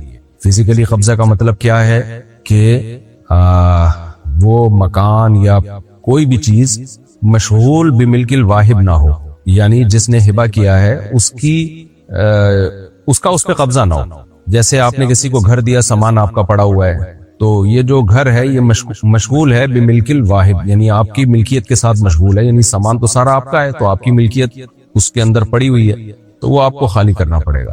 تو فزیکلی قبضہ دیں گے، بے شک چند سیکنڈ کے لیے ہو، اس کے بعد جا کے مکان یا پلاٹ جو ہے کسی کا ہوتا ہے شرعی طور پر. پلاٹ میں قبضہ یہ ہے کہ آپ نے جگہ بتا دی اور ایک دفعہ وہ بندہ وہاں جا کے کھڑا ہو جائے، وہاں پہ دیکھ لے، یہ ہبہ، یہ گفٹ کہلائے گا. آج کل ان چیزوں کا لوگ خیال نہیں کرتے ہیں، مکان نام کر دیتے ہیں، مر جاتے ہیں، پھر جب مفتیان کرام سے رابطہ کرتے ہیں تو علماء کہتے ہیں بھئی اس میں تو وراثت جاری ہوگی، یہ قبضہ ہی نہیں مکمل ہوا. تو اس لیے قبضے کے مسائل علماء سے پوچھ کے ان چیزوں پر عمل کرنا چاہیے. مکان یا پلاٹ جب کسی کو دیں تو علماء سے پوچھ لیں کہ حضرت یہ ہم نے جو عمل کیا یہ قبضہ ہو گیا کہ نہیں ہو گیا، کیونکہ قبضہ ہونے نہ ہونے سے آگے مسائل پہ بہت فرق پڑتا ہے. رجسٹری اور نام تو لوگ ویسے بھی کر دیتے ہیں، بہت سے مکان آپ اپنے مختلف ناموں سے خریدتے ہیں، لیکن نیت یہی ہوتی ہے کہ میرے ہیں. لوگ ٹیکس سے بچنے کے لیے اور مسائل سے بچنے کے لیے بھی یہ کام کر رہے ہوتے ہیں. تو مکان نام کرنے سے کچھ نہیں ہوتا. نام نہ کیا قبضہ دے دیا تو ہو جائے گا شرعی طور پر، نام کیا قبضہ نہیں دیا تو نہیں ہوگا. عورت کی ڈیلیوری کے وقت ہسپتال میں مرد ہوتے ہیں اور ڈاکٹر بھی مرد ہوتے ہیں، اس بارے میں بتائیں کیا یہ صحیح ہے؟ کہاں سے صحیح ہو گیا بھائی؟ ایک حیا کی بات ہے. بس بات یہی ہے کہ حیا جب ختم ہو جائے تو پھر جو چاہے کرو. ہم لوگ ہر چیزوں میں گوروں کے پیچھے پڑے ہوئے ہیں بس کہ دیکھو وہ ان کے ہاں تو یہ حیا شیا چیزیں ہی نہیں ہیں، تو کا سسٹم سارا تباہ ہو گیا. الحیا جزء من الایمان، ایک روایت میں آتا ہے کہ حیا جو ہے وہ ایمان کا حصہ ہے، ایمان کا جز ہے. جیسے طہارت ایمان کا حصہ ہے، پاکی صفائی ایمان کا حصہ ہے، ایسے ہی حیا بھی ایمان کا حصہ ہے. تو اس لیے یہ بہت بری حرکت ہے. کیا درزی سے کپڑے سلوانا جائز ہے؟ درزی سے ہی سلوائے جاتے ہیں آج کل، سب میں یہی رواج ہے. البتہ خواتین جو میل ٹیلر سے کپڑے سلواتی ہیں یہ حیا کے خلاف ہے. میں حرام ناجائز نہیں کہہ رہا، لیکن حیا کے بہرحال خلاف ہے. تو خواتین کو چاہیے کہ وہ خواتین ہی سے اپنے کپڑے سلوایا کریں. ناجب کمال کلکتہ انڈیا سے، کیا کسی بھی مسلک کے امام کے پیچھے نماز پڑھنا صحیح ہے؟ صحیح ہے بشرطے کہ وہ توحید پرست ہو اور دین کے بنیادی عقیدوں کا انکار نہ کرتا ہو. توحید پرست کا مطلب یا رسول اللہ مدد، یا علی مدد یہ نعرے نہ لگاتا ہو. قبر پرست نہ ہو، قبروں سے دعائیں مانگنے کا قائل نہ ہو. نبی صلی اللہ علیہ وسلم کو ہر جگہ موجود، حاضر ناظر، مشکل کشا نہ سمجھتا ہو. یہ بنیادی عقیدے ہیں توحید. اسی طرح ختم نبوت کا منکر نہ ہو. تو یہ اگر بنیادی عقیدے اس کے درست ہیں تو پھر کسی کے پیچھے بھی نماز ہو جاتی ہے. البتہ اپنی مرضی سے امام جو ہے فاسق آدمی کو نہیں بنانا چاہیے، نیک لوگوں کو امام بنانا چاہیے. لیکن بہرحال کوئی بھی امام ہو اور عقیدہ اس کا بیسک بنیادی عقیدے جو اسلام کے ہیں وہ درست ہو تو اس کے پیچھے نماز ہو جاتی ہے. اگر کسی لڑکی کو زندگی بھر شادی نہ کرنی ہو اور اس کے گھر والے زبردستی اس کا رشتہ طے کر دیں تو اس صورت میں کیا کریں؟ اس کو چاہیے شادی کر لے. وہ یہ لڑکیاں اس طرح کے بے وقوفی کرتی ہیں کہ ہم نے شادی نہیں کرنی اور عمریں نکال رہی ہوتی ہیں، بعد میں ڈپریشن میں جا کے پورے خاندان کو ٹینشن دیتی ہیں، پریشان کرتی ہیں. تو یہ حماقت ہوتی ہے. اس لیے ماں باپ کو فکر ہوتی ہے پھر وہ زبردستی شادی کرتے ہیں. اسلام میں زبردستی شادی جائز نہیں ہے، لیکن اس کا مطلب کیا ہے؟ اس کا مطلب یہ ہے کہ لڑکی کہیں اور کرنا چاہ رہی ہے، اب زبردستی کسی اور سے کرا دیں اس کی. تو یہ مطلب ہے زبردستی جائز نہیں ہے. لیکن وہ کر ہی نہیں رہی کہ میں نے کرنی نہیں ہے یا 10 سال بعد کرنی ہے، تو ماں باپ کو تو پتا ہے کہ کل کیا ہوگا، اس کا بیڑا غرق ہو جائے گا اس کا. تو یہاں پھر ایسا نہیں ہے. یہاں پھر ماں باپ کو چاہیے کہ اس کو فورس کریں، اس کو سمجھائیں. زبردستی کا مطلب یہ نہیں کہ گن پوائنٹ پہ کرائیں اس کی شادی، لیکن اس کو سمجھائیں، اس کو فورس کریں. فورس کا مطلب ذہنی طور پر اس کو فورس کریں کہ بھئی آپ نے کرنی ہے یہ، کیونکہ یہ اگر نہیں ہوتا تو کل مسائل انہی کے لیے، ماں باپ کے لیے بھی بنے گی اور خاندان کے لیے بھی بنے گی، مسئلہ بنے گی. جب ڈپریشن میں جائے گی، اسٹریس میں جائے گی اور پھر کہے گی کہ میری شادی کرا دو، کوئی رشتہ ہی نہیں آئے گا ڈھنگ کا. یہ بالکل ایسے ہی جیسے بچہ کھانا ہی نہ کھا رہا ہو، 1 دن ہو گیا 2 دن ہو گیا تو گن پوائنٹ پہ کھانا کھلایا جائے گا نا اس کو. یا دوا نہ کھا رہا ہو تو اور کہہ رہا ہوں نہیں کھانا میں نے، تو اس کو جیسے ڈپریشن کے مریض ہوتے ہیں نا، بعض دفعہ میڈیسن نہیں لیتے ہیں تو زبردستی کھلائی جاتی ہے ان کو، انجیکشن لگا دیتے ہیں ڈاکٹر زبردستی کے. بھائی تمہاری رائے پہ چلو گے تمہاری ڈپریشن بڑھنے سے ٹینشن تو ہمیں ہوگی.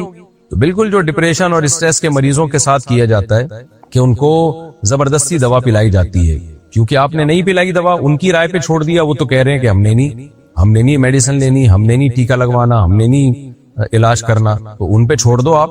تو کل جب ان کی ڈپریشن بڑھے گی تو وہ ان کی نہیں بڑھے گی، پورے خاندان کی ڈپریشن بڑھائیں گے. وہ سب پھر ایڈمٹ ہو جائیں گے ہاسپٹل میں تھوڑے دنوں میں جا کے.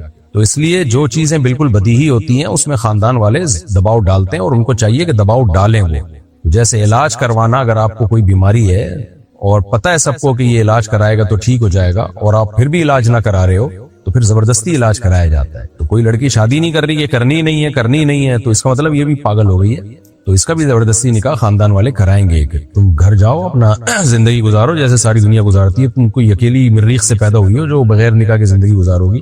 ہاں غیر مسلموں میں یہ چیزیں نہیں ہیں، وہ ان کے یہاں بغیر شادی کے بھی زندگی گزارتے ہیں، لیکن ان کے یہاں تو بغیر شادی کے اس لیے پھر ان کے بوائے فرینڈ کے بڑے سیٹ اپ ہوتے ہیں ان کے یہاں، اور پھر وہ جو کچھ کر رہے ہوتے ہیں وہ پھر میں زیادہ ڈیٹیل میں نہیں جاتا، وہ سب کو پتہ ہی ہے کیا ہو رہا ہے. لیکن مسلمان خاندان میں ایسا نہیں ہو سکتا.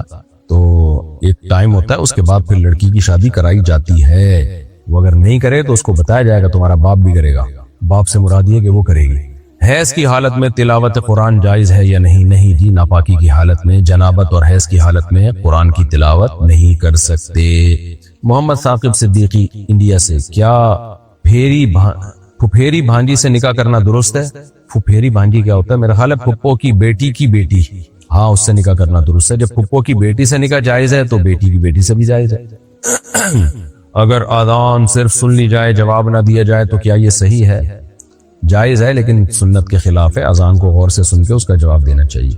اچھا بھائی، اویس کشمیر سے، کیا لڑکا اور لڑکی کا نام دیکھ کر شادی کرنی چاہیے؟ میری منگنی ہو گئی ہے، اب گھر والے کہتے ہیں لڑکی کا نام بدل دو، کیا یہ صحیح ہے؟ نا نا نا نا نا، لڑکا لڑکی کا نام دیکھ کے نہیں، شکل دیکھ کے اور اخلاق دیکھ کے شادی کرنی چاہیے. نام کچھ بھی ہے، نام اگر بد اخلاق خان ہو لیکن ہے اخلاق والا تو وہ اس آدمی سے اچھا ہے جو بد اخلاق ہو اور نام اخلاق خان رکھا ہوا اس نے. تو شکل دیکھیں اور اخلاق دیکھیں، نام دیکھنے کی ضرورت نہیں ہے. محمد عاشق، بلی کے جھوٹے پانی سے استنجا کرنا کیسا ہے؟ بلی اکثر لوٹے سے پانی پیتی ہے، اس کے کیا حکم ہے؟ بلی کا جھوٹا پاک ہوتا ہے، وضو بھی کر سکتے ہیں اس سے، تو استنجا کیوں نہیں کر سکتے؟ البتہ نہ کریں تو زیادہ بہتر ہے. پاک ہے، بہرحال حدیث سے ثابت ہے اس کا پاک ہونا. میرے بیٹے کا نام تیمور ہے، ایک حافظ بول رہے تھے تیمور نام رکھنا صحیح نہیں ہے، آپ اس کی وضاحت فرما دیں. صحیح ہے بھائی، ایسے تو آپ دیکھنا چاہو تو پتہ نہیں کتنی شخصیات اچھے نام کی بھی گزری ہیں اور ناموں میں ایسی بھی گزری ہیں جنہوں نے پتہ نہیں کیا کیا کچھ دنیا میں کر کے گئے ہیں. ایسے تو کوئی نام دنیا میں بچا ہوا نہیں ہے، تو رکھ سکتے ہیں. وہ میں دیکھ لوں گا کسی فرصت کے ٹائم پہ انشاءاللہ کہ تیمور کا لغوی معنی کیا ہے. عربی لفظ نہیں ہے یہ. عظما صاحبہ انڈیا سے، والدین کا دل دکھانا بہت بڑا گناہ ہے، لیکن اگر والدین کی کسی بات سے ان کی اولاد خاص کر بیٹی کا دل دکھے تو اس صورت میں ان کے لیے کیا حکم ہے؟ صبر کا حکم ہے. والدین کے احسانات اتنے زیادہ ہیں کہ اگر وہ تھوڑی بہت تکلیف بھی دے دیں تو اس کو اگنور کر دینا چاہیے، کیونکہ اللہ نے حق بہت بڑا بنایا. اب اللہ کے بعد سب سے بڑا حق والدین ہی کا ہے، اللہ رسول کے بعد سب سے بڑا حق والدین ہی کا ہے. صبر کریں بھائی، ان کے احسانات تو دیکھو. مفتی صاحب، میں ایک ہاؤس وائف ہوں، ماشاءاللہ ماشاءاللہ بہت ہی مصروف رہتی ہوں، کیا میں ہر نماز میں صرف فرض پڑھ سکتی ہوں؟ کیا یہ صحیح ہے؟ نہیں، صحیح نہیں ہے. سنت موقدہ آپ کو پڑھنی پڑے گی. اتنی مصروفیات کے نمازی کے لیے ٹائم نہیں نکل رہا، یہ ٹھیک نہیں ہے. سنت موقدہ، سنت کی دو قسمیں، غیر موقدہ جیسے عصر سے پہلے کی 4 سنت ہے یا عشاء سے پہلے کی سنت ہے، لیکن جو موقدہ سنتیں ہیں وہ نماز ہی کا حصہ ہیں. نماز کا حصے کا مطلب یہ نہیں کہ ان کو نہیں پڑھا تو فرض نہیں ہوگا، فرض تو ادا ہو جائے گا بہرحال، لیکن اس طور پہ نماز کا حصہ ہے کہ نبی صلی اللہ علیہ وسلم نے جب بھی فرض پڑھے ہیں ان کے ساتھ وہ سنتیں پڑھی ہیں، اور وہ سنتیں الگ سے نہیں پڑھی جاتی. اس سے پتہ چلتا ہے کہ وہ نماز ہی میں، اس لحاظ سے وہ نماز کا حصہ ہے. مثال کے طور پر آپ نے فجر کی نماز اگر نہیں پڑھی، اللہ نہ کرے، تو اشراق پڑھنے سے اشراق ہو جائے گی. لیکن اگر فجر کی نماز آپ نے نہیں پڑھی تو فجر کی 2 سنتیں پڑھنے سے 2 سنتیں بھی نہیں ہوں گی، کیونکہ وہ تو فرض کے وجہ سے ہیں. ظہر کی 4 سنتیں آپ نے ظہر کے فرض پڑھے، 4 سنتیں نہیں پڑھی، تو پھر 4 سنتیں آپ نے ظہر کی 4 سنتیں پڑھی اور 4 فرض نہیں پڑھے تو وہ 4 سنتیں بھی نہیں ہوں گی، کیونکہ وہ تو ظہر ہی کی تابع تھے، ظہر کی وجہ سے ہیں.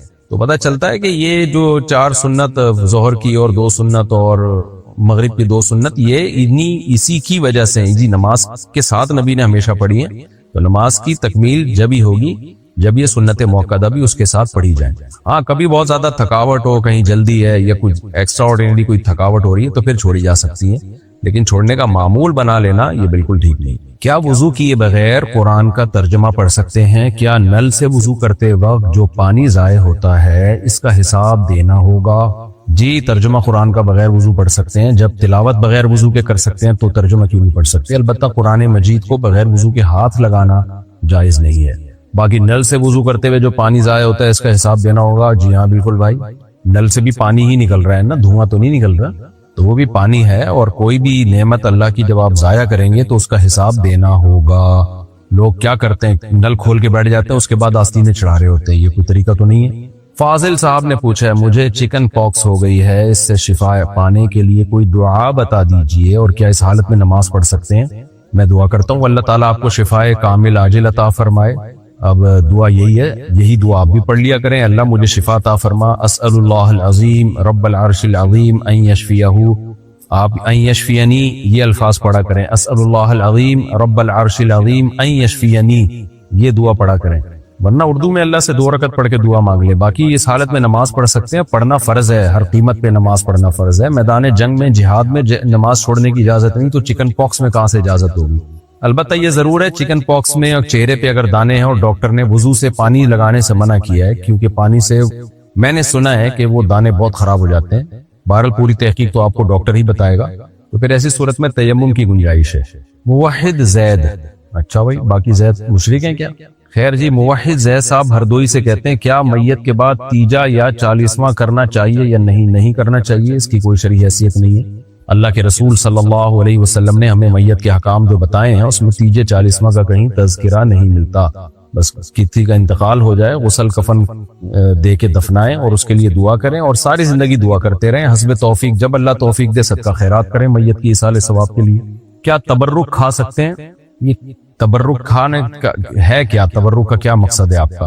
تو خالی لفظ سے تو مجھے نہیں پتا چل رہا کہ آپ کی کیا مراد ہے، تو آپ اپنے سوال کو ذرا واضح کریں کہ کیا کھانا چاہتے ہیں آپ، اس کے بعد میں آپ کو بتاؤں گا کہ کھا سکتے ہیں کہ نہیں کھا سکتے۔ بعض دفعہ کسی بزرگ کا جھوٹا کھا لیا جاتا ہے کہ برکت کے لیے، تو جائز ہے، باقی اعمال کو فوکس کرنا چاہیے۔ اصل میں برکت آتی ہے اعمال سے۔ جادو اور نظر سے بچنے کے لیے کیا سورہ بقرہ روزانہ پڑھ سکتے ہیں؟ جی بالکل، سورہ بقرہ رقیہ حدیث سے آتا ہے، رقیہ کہتے ہیں جو بھی شیاطین اور جنات سے حفاظت کے لیے۔ تو لیکن آپ ویسے قرآن کی روزانہ تلاوت کریں، پہلا پارہ دوسرا پارہ 30 دن میں قرآن ختم کر لیا کریں، کیونکہ روزانہ آپ سورہ بقرہ ہی پڑھیں گے تو باقی قرآن رہ جائے گا آپ کا۔ اور رقیہ کے لیے کبھی کبھار سورہ بقرہ پڑھ لی، لیکن کنٹینیوسلی آپ قرآن الحمد سے لے کے والناس تک ختم کیا کریں تاکہ پورا قرآن ختم ہو۔ اور کبھی کبھار سورہ بقرہ پڑھ لی، اور روز جو معمول جنات اور جادو سے بچنے کے لیے وہ سورہ فلق اور سورہ ناس، قل هو اللہ احد، سورہ فلق سورہ ناس، یہ 3 سورتیں رات کو پڑھیں اور اپنے اوپر دم کر لیا کریں، پھونک ماری اور پورے جسم پہ ہاتھ پھیر لیا۔ یہ زیادہ آسان پیکیج ہے۔ کن الفاظ سے طلاق ہو جاتی ہے؟ تفصیل سے بتا دیں۔ دیکھیں، طلاق کی 2 قسمیں ہیں۔ طلاق کا مطلب کیا ہوتا ہے؟ مرد اپنی بیوی کو اپنے نکاح سے ختم کرتا ہے، اپنی نکاح سے جدا کرتا ہے۔ تو اللہ نے مرد کو یہ رائٹ دیا ہے، یعنی اس کے پاس یہ طاقت اور قدرت ہے کہ جب عورت اس کے نکاح میں آئے گی تو وہ جب چاہے اس نکاح کو ختم کر سکتا ہے۔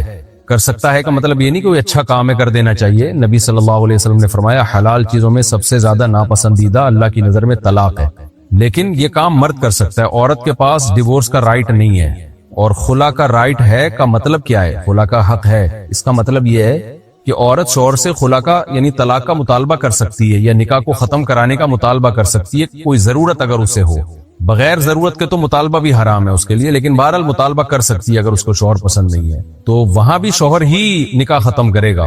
میں بار بار بتاتا رہتا ہوں کہ یک طرفہ خلا جو عدالتوں میں چل رہا ہے اس کی شرعی کوئی حیثیت نہیں۔ ہاں، شوہر ظلم کر رہا ہے اور وہ ایسی نوعیت کا ظلم ہو جو نکاح فسخ کرنے کا ذریعہ بن سکتی ہو، تو پھر کورٹ کے ذریعے نکاح ختم کرایا جا سکتا ہے۔ آج کل ظلم ثابت بھی نہیں ہوتا، بس عورت کو شوہر پسند نہیں ہے، یا چھوٹی موٹی غلطیاں تو ہر گھر میں ہو رہی ہوتی ہیں، کچھ کوتاہیاں شوہر کی طرف سے کچھ بیوی کی طرف سے، لیکن جو ہے وہ عورت پھر بھی اس سے وہ کورٹ میں کیس کر کے یک طرفہ خلا لے لیتی ہے، اس کی کوئی شرعی حیثیت نہیں ہے۔ چاروں اماموں کے نزدیک وہ خلا باطل ہے، قرآن و سنت کے مطابق وہ خلا باطل ہے۔ چاروں اماموں نے اس لیے کہا ہے کہ قرآن و سنت میں اس والے خلا کا جو آج کل چل رہا ہے اس کی کوئی حیثیت نہیں۔ اس میں تفصیلی کلپ ریکارڈ کروا چکا ہوں، دلائل سے بہت کچھ کہہ چکا ہوں اس پہ میں۔ تو مرد کو اللہ نے یہ رائٹ دیا ہے کہ طاقت دی ہے کہ وہ جب چاہے نکاح ختم کر سکتا ہے۔ تو 2 طرح کے الفاظ ہیں، ایک تو وہ الفاظ ہیں نکاح ختم کرنے کے جو کسی سوسائٹی میں اس کا مطلب نکاح ختم کرنا ہی ہو، جیسے انگلش میں ڈیورس کا لفظ ہے، اس کا سیدھا مطلب ہی یہی ہے کہ نکاح ختم کر رہا ہوں۔ اردو اور عربی میں طلاق کا لفظ ہے، اس کا مطلب یہی ہے کہ نکاح ختم کر رہا ہوں۔ تو ایسے الفاظ کو طلاق کے بارے میں صریح الفاظ کہا جاتا ہے۔ صریح کا مطلب کہ ان کا اب عرف میں یا اس زبان میں یا کلچر میں نکاح ختم کرنے کے علاوہ کوئی اور مطلب ہے ہی نہیں۔ تو ایسا لفظ جب بھی استعمال کیا جائے گا تو شریعت نے ہمیں ایک اصول بتایا، قرآن سے ثابت ہے، الطلاق مرتان، کہ الطلاق مرتان کا پورا ترجمہ کیا ہوگا کہ وہ الفاظ جو کسی زبان میں نکاح ختم کرنے ہی کے لیے استعمال ہوتے ہیں وہ الفاظ تم 2 دفعہ استعمال کر سکتے ہو۔ تو 2 دفعہ استعمال کے بعد تمہیں یہ رائٹ ہے کہ چاہو تو رجوع کر لو، چاہو تو چھوڑ دو۔ تو الطلاق کا مطلب طلاق نہیں ہے، اس میں ڈیورس کا لفظ بھی آ گیا، حالانکہ وہ تو طلاق کا لفظ نہیں ہے۔ تو طلاق چونکہ عربوں میں نکاح ختم کرنے کے علاوہ کسی اور معنی میں استعمال ہی نہیں ہوتی تھی جب بیوی کی طرف وہ نسبت کرتے تھے، تو یہاں الطلاق مرتان کا مطلب قرآن میں کیا ہوگا کہ اب میں اس کا وہ ترجمہ کر رہا ہوں جو اس کا اصل مفہوم ہے۔ الطلاق مرتان وہ لفظ جو کسی زبان میں نکاح ختم کرنے کے علاوہ کسی اور معنی میں یوز ہی نہیں ہوتا، وہ لفظ تم 2 دفعہ استعمال کر سکتے ہو۔ فَإِمْسَاكُمْ بِمَعْرُوفٍ أَوْ تَسْرِيحٌ بِإِحْسَانٍ، تو 2 دفعہ استعمال کرنے کے بعد تمہیں یہ رائٹ ہے کہ تم رجوع بھی کر سکتے ہو اور چاہو تو چھوڑ بھی سکتے ہو۔ اور اگر تیسری دفعہ یہ لفظ یوز کر لیا فَإِن طَلَّقَهَا، اگر تیسری دفعہ یہ لفظ یوز کر لیا، کون سا لفظ جو کسی زبان میں نکاح ختم کرنے کے علاوہ کسی اور معنی میں یوز ہی نہیں ہوتا، تو تیسری دفعہ اللہ کہتے ہیں اگر وہ لفظ تمہیں استعمال کر لیا تو پھر یہ عورت تمہارے لیے حلال نہیں ہے جب تک کہ یہ کہیں اور نکاح نہ کر لے، چاہے تو پھر اسی کے ساتھ زندگی گزار لے، اور اگر وہ چھوڑ دے تو عدت کے بعد پھر پہلے شوہر کے پاس آ سکتی ہے۔ اس کو کہتے ہیں صریح طلاق۔ دوسری طلاق ہوتی ہے کنایا۔ کنایا کا مطلب ہوتا ہے کہ آپ کوئی ایسا لفظ بیوی کو اپنے نکاح سے دور کرنے کے لیے، نکاح ختم کرنے کے لیے آپ استعمال کرتے ہیں جس کے 2 مطلب نکلتے ہیں۔ ایک مطلب تو یہ نکلتا ہے کہ شاید آپ نکاح ختم کرنا چاہ رہے ہیں، دوسرا مطلب کچھ اور بھی نکل سکتا ہے اس کا، تو ان الفاظ کو کہا جاتا ہے کنایا۔ تو ان کنایا الفاظ ہیں جیسے آج سے میرا تیرا تعلق ختم۔